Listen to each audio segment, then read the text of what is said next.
Imaginez un instant, une femme frappe 3 fois à la porte de l'une des cathédrales les plus anciennes du monde et l'histoire bascule. Ce qui s'est passé hier à Canterbury n'est pas simplement une cérémonie religieuse. C'est un tournant pour l'Église d'Angleterre, pour la monarchie britannique et pour des millions de fidèles à travers le monde entier. Et au cœur de ce moment chargé d'histoire, 2 figures royales dont la présence n'avait rien d'anodin. Le prince William et la princesse Catherine étaient présents hier à la cathédrale de Canterbury pour assister à l'intronisation de Dame Sarah Mullally en tant que 106e archevêque de Canterbury. Une cérémonie solennelle, grandiose, devant environ 2000 personnes venues du monde entier, dont le Premier ministre Sir Keir Starmer.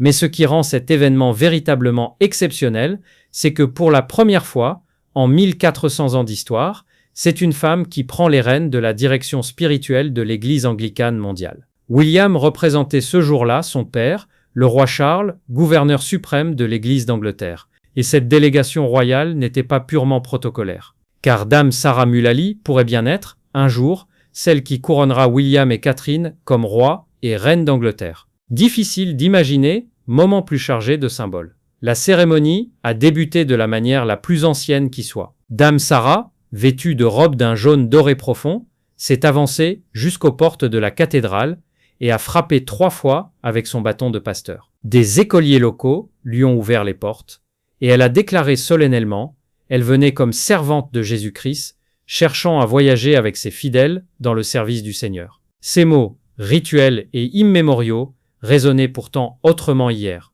Ils étaient prononcés, pour la toute première fois, par une femme.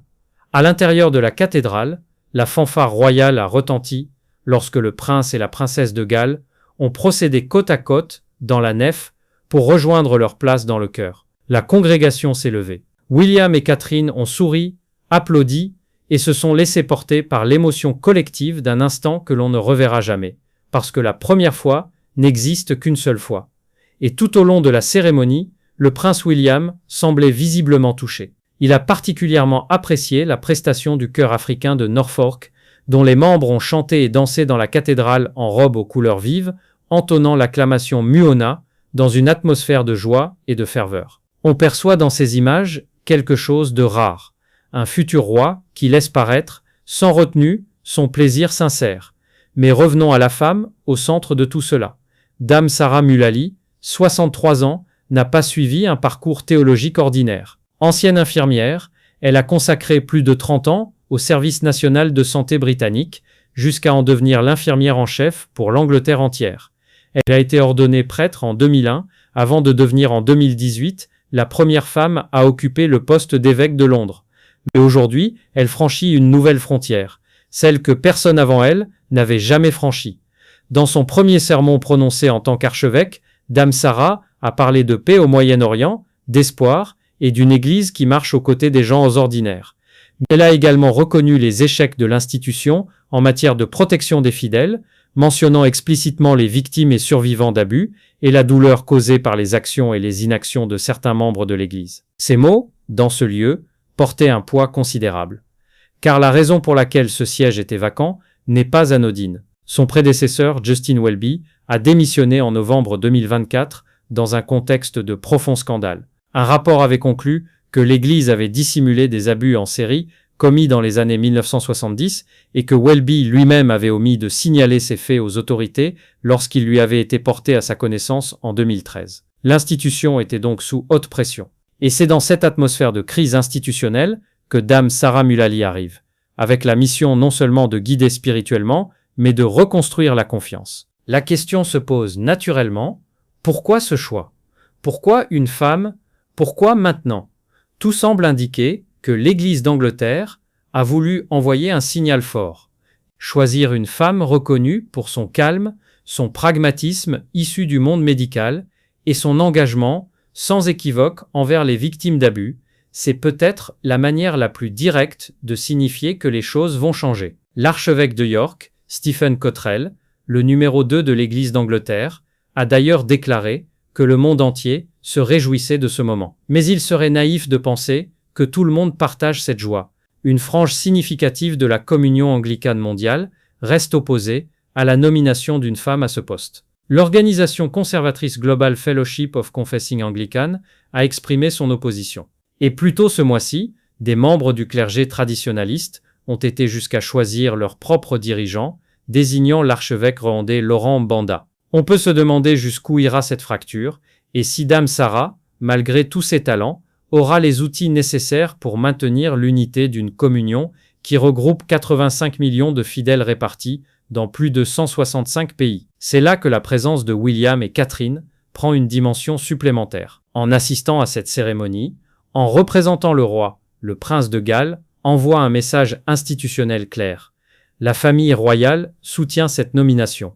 Elle reconnaît cette femme comme la dépositaire légitime de l'une des plus hautes fonctions spirituelles du monde anglophone. Et pour Dame Sarah, dont une source proche a confié qu'elle était ravie que William et Kate assistent à son intronisation, cette présence royale n'est pas une simple formalité, c'est une validation. Il y a aussi quelque chose de particulièrement intéressant du côté du prince William lui-même. Il a confirmé cette semaine avoir une foi discrète, une foi qu'il ne pratique pas de manière ostentatoire. Cette déclaration, intervenue quelques jours seulement avant la cérémonie, ressemble moins à une coïncidence qu'à un positionnement réfléchi.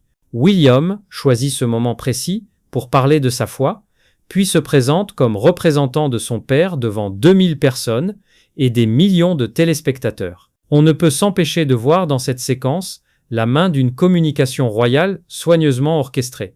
Et que dire de la princesse Catherine, dont la tenue a instantanément captivé les observateurs de mode du monde entier. Elle est arrivée vêtue d'un long manteau ajusté gris de la maison Susanna, tenant fermement son chapeau à large bord, signé Juliette Botterill, contre les rafales de vent de Canterbury. Un look que beaucoup ont comparé à Audrey Hepburn, entre élégance intemporelle et précision stylistique. Des boucles d'oreilles, Cassandra Goad estimées à 5000 livres sterling, un clutch noir épuré, des escarpins classiques à bout pointu. Chaque détail calculé, chaque choix parlant. Catherine, une fois encore, prouve que l'élégance royale est aussi une forme de diplomatie. Au fond, ce que cette journée révèle, c'est l'entrelacement profond entre la monarchie britannique et l'Église d'Angleterre. Dame Sarah Mullally sera peut-être un jour celle qui posera la couronne sur la tête de William. Et William sera, à ce moment-là, le gouverneur suprême de cette même Église qu'elle dirige aujourd'hui. Deux destins liés, deux institutions qui marchent ensemble dans l'histoire. Le fait qu'ils se soient rencontrés à Lambeth Palace en février, qu'ils aient échangé, appris à se connaître avant même que la cérémonie officielle ait lieu, dit beaucoup sur la nature de ce que l'on est en train de construire. L'histoire de Dame Sarah Mullally est loin d'être terminée. Elle débute tout juste, et la monarchie de William et Catherine aussi. Ce que cette journée à Canterbury nous dit, c'est que ces deux histoires sont désormais indissociables. Si vous voulez continuer à suivre les coulisses de la famille royale britannique, abonnez-vous à notre chaîne et activez la cloche des notifications pour ne manquer aucun épisode.